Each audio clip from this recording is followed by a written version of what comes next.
আপনি বিপদে পড়েছেন, আপনি আল্লাহর কাছে দোয়া করবেন, আপনি নিজে দোয়া ইউনুস পড়বেন, আল্লাহর কাছে হাওমাও করে কানবেন। এটা হলো কোরআন এবং সুন্নাহর নির্দেশ। আর সমাজের প্রচলন যে আপনি আমাদের মাদ্রাসা আল ফারুকে বা সুন্নাহ সেন্টারে চলে আসবেন, আর সুন্নাহ মার্কাজুস সুন্নাহ ট্রাস্টে চলে আসবেন, আমাদেরকে 2,50,000 টাকা দিয়ে দেবেন, আমরা আপনার জন্য দোয়া ইউনুস খতম করে দেব। আপনার জন্য সহজ কোনটে আর আমাদের জন্য স্বার্থ কোনটে? আপনি কি বিষয়টা বোঝেননি? আপনি হয়তো মনে করবেন আমরা গুনাহগার, আমরা রাখলে তো আল্লাহ শুনবে না। এটাই হলো সকল শিরক কুফুরের মূল। আমরা একটু বোঝার চেষ্টা করি। একটা ছোট্ট বাচ্চা আছে, মা বদরাগী। আচ্ছা বলেন তো, বাচ্চাদেরকে সবচেয়ে বেশি মারে মা, বাবা, খালা, দাদি, ফুফু না বোন? হ্যাঁ, তার মানে সবচেয়ে বাচ্চাদেরকে অপছন্দ করে মা, ঠিক না?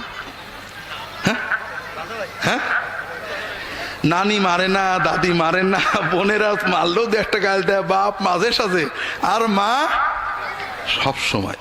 তা যেহেতু মা সব সময় মারে, একটা বুদ্ধিমান ছেলে চিন্তা করলো আমার মার চেয়ে খারাপ দুনিয়াতে কেউ নেই। অথবা চিন্তা করলো মা আমার খুব ভালো, আসলে সন্দেহ নেই, তো মাটা খুব বদরাগী, মা আমার কথা শুনবে না, বুঝেছি রাগ করেছে। ওর যখনই কোনো কিছুর দরকার হয়, ওর সঙ্গে সঙ্গে দাদির কাছে যায়, অথবা বড় আপুর কাছে যায়, অথবা আব্বুর কাছে যায়, যে আব্বু মার বলে দাও একটু দুধ খাবো, কি ভাত খাবো, কি বাথরুমে যাব। দাদি অথবা আপা অথবা আব্বা বলে দেয়। এইরকম ছেলেকে মা কি পছন্দ করে না অপছন্দ করে? পছন্দ করে।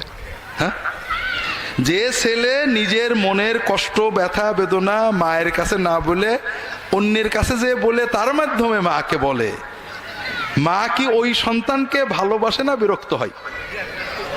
যদি কোনো সন্দেহ থাকে বাড়ি যেয়ে মায়ের কাছে বা বউয়ের কাছে জিজ্ঞেস করে দেখেন। মায়ের মাতৃত্বের দাবি হলো যে সন্তান তার কথা সবচেয়ে আগে কাকে বলবে? মাকে বলবে। যে সন্তান মাকে না বলে আগে অন্য কাউকে বলে, সে মায়ের মাতৃত্বকে অপমান করে। বুঝতে পারেননি? আমাদের রব রব্বুল আলামিন, আল্লাহর রুবুবিয়তের দাবি হলো যে আমার সকল কথা প্রথমে কাকে বলবো? কোন বান্দা যদি বিপদে আপদে তার কথা আল্লাহকে না বলে অন্যের কাছে বলে, আল্লাহর রুবুবিয়তকে অপমান করে। কথা বোঝেন? যদি কেউ মনে করে মা বদরাগী, মা আমার কথা শুনবে না, আরেকজনকে দিয়ে বলায়, রাত দিন কিছু হলেই খালি বাপের দিয়ে দাদির দিয়ে বলায়, ওই ছেলেকে মা দেখতে পারে না, বিরক্ত হয়। কারণ ও মাকে পরিবারের সামনে অপমান করেছে। ঠিক না ভাই? যে ছেলে, যে বান্দা বিপদে আপদে কষ্টে আল্লাহর কাছে না চেয়ে অন্যর দিয়ে আল্লাহর কাছে চাওয়াই, ওই বান্দাকেও আল্লাহ দেখতে পারে না। সে আল্লাহ রুবুবিয়তকে অপমান করেছে। আল্লাহ কাফেরের দোয়া শুনে আল্লাহ কোরআনে বলছে, কুল মা ইয়াবু বিকুম রাব্বি লাউলা দুআউকুম। তোমরা আল্লাহর কাছে দোয়া করো, এই জন্য তোমাদের আল্লাহ এখন ধ্বংস করেনি, নাই ধ্বংস করে দিত। কাফের আবু জেহেলকে বলছে, আর আল্লাহ আমার দোয়া শুনবে না। দ্বিতীয় কথা হলো, আমরা আল্লাহ তাআলার কাছে দোয়া করব, আল্লাহ ব্যবস্থা দিলেন সরাসরি দোয়া করব, চাইব। আমরা নিয়ম করলাম হুজুরদের মাধ্যমে চাইব। আরো মজার ব্যাপার দেখেন, আপনি বিপদে পড়েছেন, আর বিপদে পড়লে হাদিস শরীফে সহিহ হাদিস আসছে, দোয়া ইউনুস পড়ে আল্লাহর কাছে চাইলে আল্লাহ কবুল করে। দোয়া ইউনুস মানে কি? লা ইলাহা ইল্লা আনতা সুবহানাকা ইন্নী কুনতু মিনাজ জালিমিন। লা ইলাহা ইল্লা আনতা, আল্লাহ তুমি ছাড়া কোনো মাবুদ নেই। তার মানে বিপদে পড়ে ডাকার মতো, বিপদ থেকে তরানোর মতো, বিপদগ্রস্তকে রক্ষা করার মতো, বিপদগ্রস্তের ডাক শোনার মতো আল্লাহ তুমি ছাড়া কেউ নেই। ইন্নী কুনতু মিনাজ জালিমিন, আল্লাহ আমি অন্যায় করে ফেলেছি। এর অর্থ কি? যে আমাদের উপরে যে বিপদ আপদ গজব কষ্ট আসে আমাদের অন্যায়, ঠিক না? আর বান্দা যখন অন্যায় স্বীকার করে আল্লাহর কাছে কান্দে, আল্লাহ মাফ করে দেয়। এটাই তো কথা। এই জন্য রাসূলুল্লাহ সাল্লাল্লাহু আলাইহি ওয়াসাল্লাম বলছেন, যদি কোনো বান্দা বান্দি যে কোনো বিপদে দোয়া ইউনুস পড়ে আল্লাহর কাছে দোয়া করে, আল্লাহর সঙ্গে সঙ্গে তার দোয়া কবুল করে নেয়। এটা হলো আল্লাহ এবং তার রাসূল সাল্লামের শিক্ষা। আমরা কি শিক্ষা দিই আপনাদের? দোয়া ইউনুস শুধু পড়লে হবে না, খতম করতে হবে। খতমটা কিন্তু আমাদের বানানো, কোরআনেও নেই, হাদিসে নেই। কোরআনে বেশি বেশি পড়ো, সাধ্যমতো পড়ো, সাধ্যমতো পড়ো আর কাঁদো। আপনি যদি মনের আবেগে 100 বার, 50 বার, 2 বার, 10 বার পড়ো, আল্লাহর কাছে হতে পারে।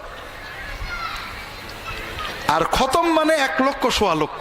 শুনলে আপনার চোখ এখান থেকে এখানে উঠে পড়ে, অত পড়বো কি করে? সিস্টেমটা আমরা বানাইছি কি জন্য? যেন আপনি আগেই বোঝেন যে একা সম্ভব না। গুড। এরপরে আপনাদেরকে বললাম যে আপনি হবেন না, আপনি অন্তত 40 জন আলেমকে ডাকতে হবে। অনেক এলাকায় আছে, জানি না আমাদের ঝিনাইদহে আছে কিনা। আমরা ছোটবেলায় খতমে গেছি, গুণাগুন্তির বিষয় জানি না। তবে চট্টগ্রাম বিভিন্ন জায়গায় আমরা শুনেছি নিয়ম হলো 40 জন আলেমকে ডাকতে হবে। তো 40 জন আলেম আসবেন, তারা দোয়া করবেন। আপনারা লক্ষ্য করেছেন কিনা, আমি নিজে দেখছি, যখন কোনো বাড়িতে আমরা খতমের জন্য যাই অথবা পিতামাতার দোয়ার জন্য যাই, বাড়ির যারা মানুষ তারা কিন্তু কেউ দোয়ায় শরীক হয় না। খেয়াল করেছেন? রান্না বাড়া, খাওয়া দাওয়া, কথাবার্তা, মেহমানদারি, দোয়ায় কিন্তু তারা আসে না কেউ। কারণ তারা বোঝে এত টাকা খরচ করে হুজুরদের দোয়া করছে, আবার আমরা কি দোয়া করব? ঠিক না? তাহলে আমরা 40 জন আলেম সবাই বলছি আল্লাহ আমি জালেম, ইন্নী কুনতু মিনাজ জালিম, আল্লাহ আমি জালেম, আল্লাহ আমি জালেম, আল্লাহ আমি জালেম। আর আপনি বাড়িওয়ালা একমাত্র আলেম যে নিজেকে জালেম বলে স্বীকার করছে না। এটাই তো কথা। আচ্ছা, বিপদটা আসছে কার? আপনার। কার অন্যায় আসছে? আপনার।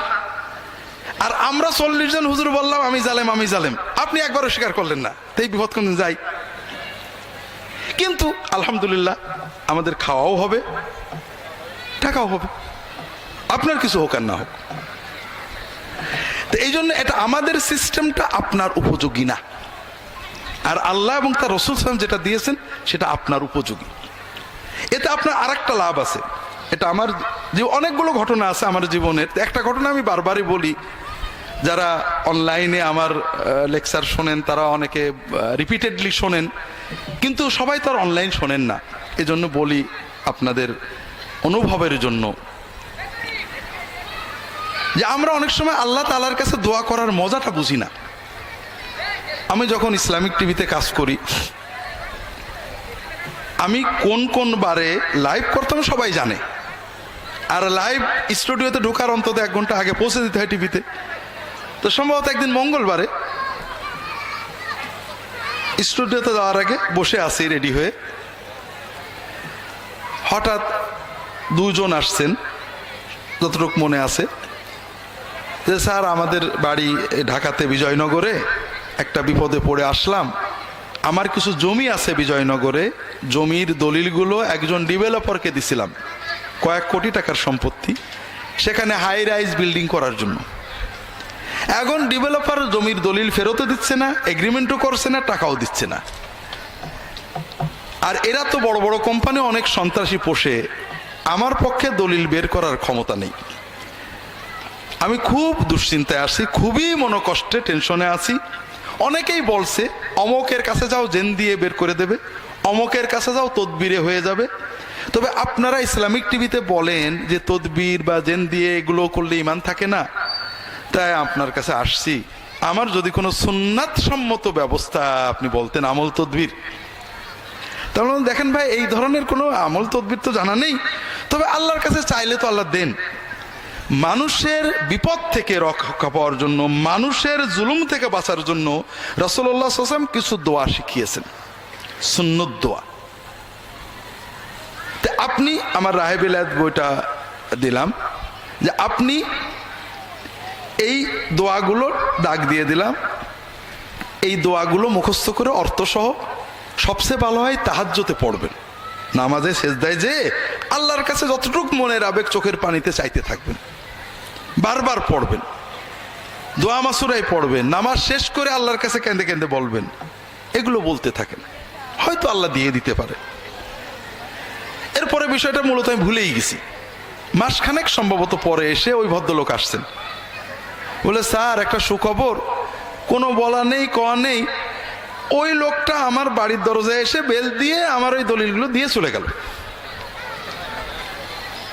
তো আলহামদুলিল্লাহ, মাশাআল্লাহ, আল্লাহর দয়া, আল্লাহর দয়া, আপনার সুন্নত দোয়া দিয়ে আল্লাহর কাছে দোয়া করেছেন, আল্লাহ কবুল করেছেন। তো না স্যার, তারপরে আমার মনটা খারাপ। কেন? যে আমি গত 1 মাস আপনার কথা মতো তাহাজ্জুদ পড়ছিলাম, আর তাহাজ্জুদের সেজদায় দোয়াগুলো পড়তাম, তে খুব শান্তি পাচ্ছিলাম, মনটা এত ভালো লাগতো। এখন আমার মনে হচ্ছে যদি আরো 6 মাস পরে আমার দলিলটা দিত তাহলেই ভালো হতো। কথা বুঝতে পারেননি? আল্লাহু আকবার। আপনি দলিলও পেয়েছেন, আল্লাহর ওলিও হয়ে গেছেন, আপনি আল্লাহর সাথে মহব্বতের প্রেমের মজা পেয়ে গেছেন, আপনি সব পেয়েছেন, ঠিক না? কিন্তু আপনি আমার কাছে এসে বসে থাকতেন, তাবিজ একটা নিয়ে যেতেন, আমার কাছে 1 লাখ টাকা দিয়ে যেতেন, আমি জেন চালান দেওয়ার কথা বলতাম, আপনি কিছুই পেতেন না।